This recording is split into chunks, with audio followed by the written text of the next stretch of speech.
안녕하세요, 여러분. 저는 11월의 주님의 말씀에 대해 전하고 싶습니다. 조금 늦었지만 하나님의 타이밍을 믿습니다. 하나님의 영이 제 마음에 주신 것들을 여러분과 나누기 전에 확인하고 싶었습니다. 주님이 제게 이 성경 구절을 말씀하셨습니다. 이사야서 2장 4절과 요엘서 3장 10절을 읽고 우리가 처해 있는 시즌을 말씀드리겠습니다. 그가 열방 사이에 판단하시며 많은 백성을 판결하시리니 무리가 그들의 칼을 쳐서 보습을 만들고 그들의 창을 쳐서 낫을 만들 것이며 이 나라와 저 나라가 다시는 칼을 들고 서로 치지 아니하며 다시는 전쟁을 연습하지 아니하리라. 이는 우리 구주 예수 그리스도께서 우리에게 다시 오시는 시즌의 끝이 될 것입니다.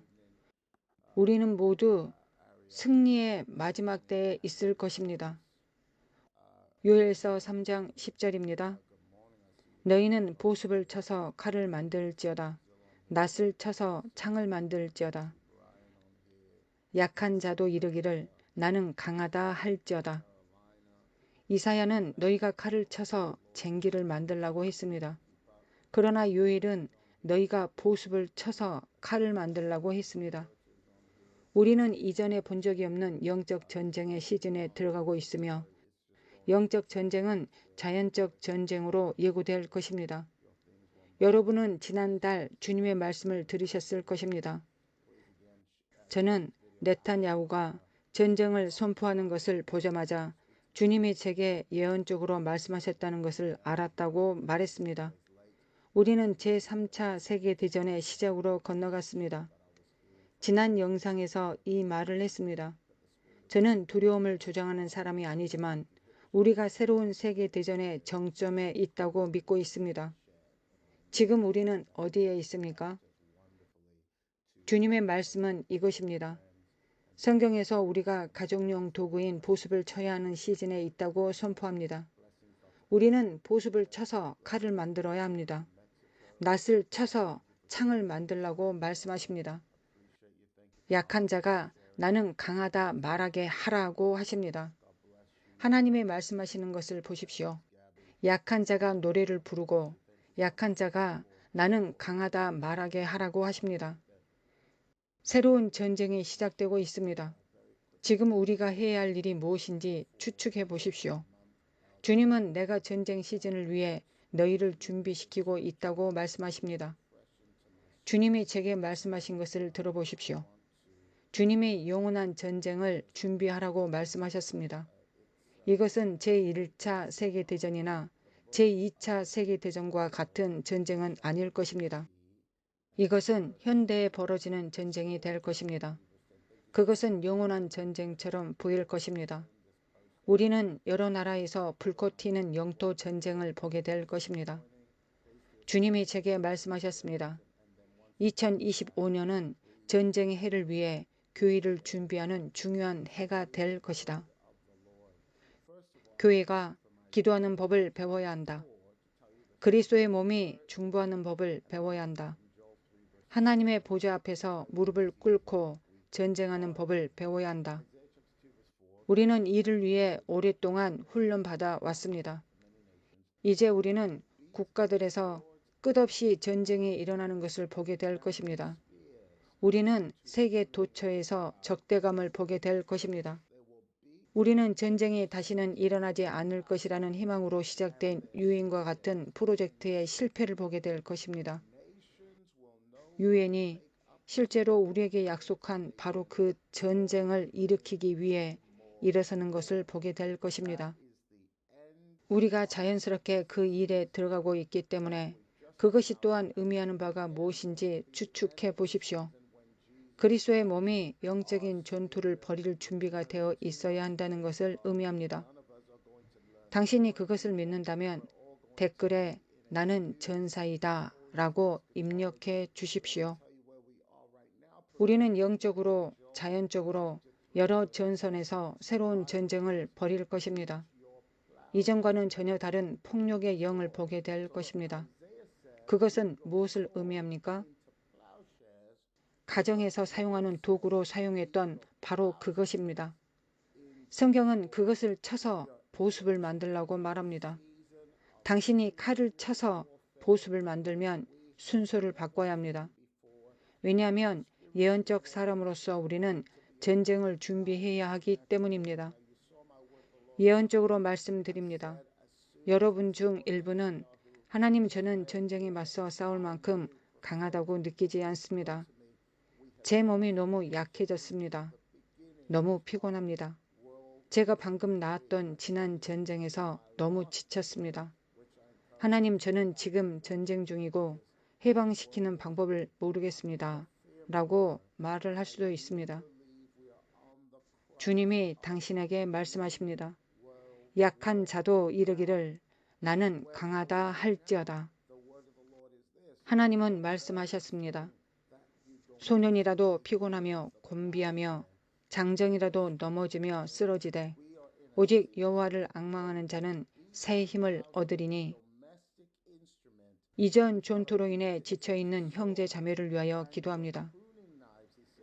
하나님 아버지, 당신은 약한 자가 나는 강하다 말하게 하라고 하셨습니다.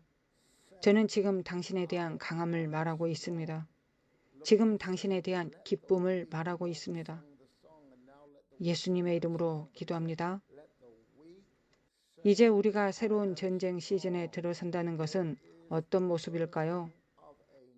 그것은 민간인 생활에 관한 일을 이제 내려놓아야 한다는 것을 의미합니다. 성경은 말합니다. 모이기를 패하는 어떤 사람들의 습관과 같이 하지 말고 오직 고나여 그 날이 가까움을 볼수록 더욱 그리하자. 우리는 악한 날이 다가오는 것을 보고 있습니다.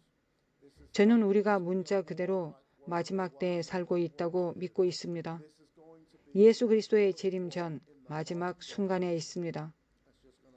에베소서 6장 13절은 이렇게 말하고 있습니다. 그러므로 하나님의 전신갑주를 취하라.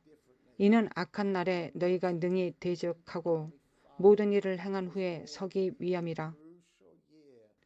약한 자가 내가 강하다고 말하는 것만으로는 충분하지 않습니다. 오늘날 우리가 살고 있는 이 악한 날에 실제로 싸울 수 있도록 영적인 갑옷도 입어야 합니다. 저는 에베소서 6장 10절에서 시작하는 방법을 정말 좋아합니다. 끝으로 내 형제들아. 주님이 말씀하십니다. 너희를 끝으로라고 불리는 이곳으로 데려가는데 오랜 시간이 걸린다. 나는 내 신부가 가정의 싸움, 배우자와의 싸움, 남편과의 싸움, 아내와의 싸움, 자녀와의 싸움을 그만두기를 기다리고 있다. 나는 군대가 그들의 가정 전쟁이 아니라 실제 전쟁 앞에 일어서기를 기다리고 있다. 내가 내 신부 안에서 속히 일할 것이다. 사도 바울이 말한 것을 지금 그들에게 상기시켜주고 있다. 결혼했느냐? 그렇다면 독신이기를 바라지 말라. 독신이라면 결혼하고 싶어 하지 말라. 왜냐하면 우리는 새로운 시즌으로 전환했기 때문입니다. 주님께서 새 시즌에는 더 이상 예전처럼 운용할 수 없다고 말씀하셨기 때문입니다. 주님이 말씀하시는 것을 들어보십시오. 제 말이 아닙니다. 지금은 노아의 때와 같이 사람들이 장가가고 시집하고 있습니다. 오늘날 우리가 처한 긴급한 시간을 깨닫지 못하고 있습니다. 주님이 말씀하십니다. 너희는 두려워하여 움츠릴 시간이 없다. 나는 나의 군사들을 부르고 있다. 너희는 많은 나라에서 그 소리를 듣게 될 것이다. 이제 입대할 때이다. 내가 너희를 내 군대에 입대시킬 것이다. 여러분을 위해 기도하겠습니다. 지금 아픈 이들을 위해 기도합니다. 속박을 겪고 있는 이들을 위해 기도합니다. 중독으로 어려움을 겪고 있는 이들을 위해 기도합니다. 당신의 이름의 능력으로 지금 당장 자유를 선포합니다. 약한 자들이 나는 강하다고 말하게 하소서. 가난한 자들이 주께서 행하신 일로 내가 부자라 말하게 하소서. 지금 강함을 선포합니다. 지금 이 악한 날에 설 수 있도록 그리스도의 전신갑주를 입을 때임을 선포합니다. 지금 천국으로부터 초자연적인 만남을 풀어놓습니다. 지금 천국이 그들의 머리 위에 열리게 하소서. 전쟁의 영광을 풀어놓습니다. 우리를 거짓 평안에서 벗어나게 하소서. 거짓 안락에서 벗어나게 하소서. 전사인 신부가 일어나게 하소서. 예수님의 강력한 이름으로 기도합니다. 저는 하나님이 여러분의 삶에서 놀라운 일을 행하실 것이라고 믿습니다. 전쟁의 때라는 것을 기억하십시오. 하나님의 축복이 있기를 기도합니다. 아멘.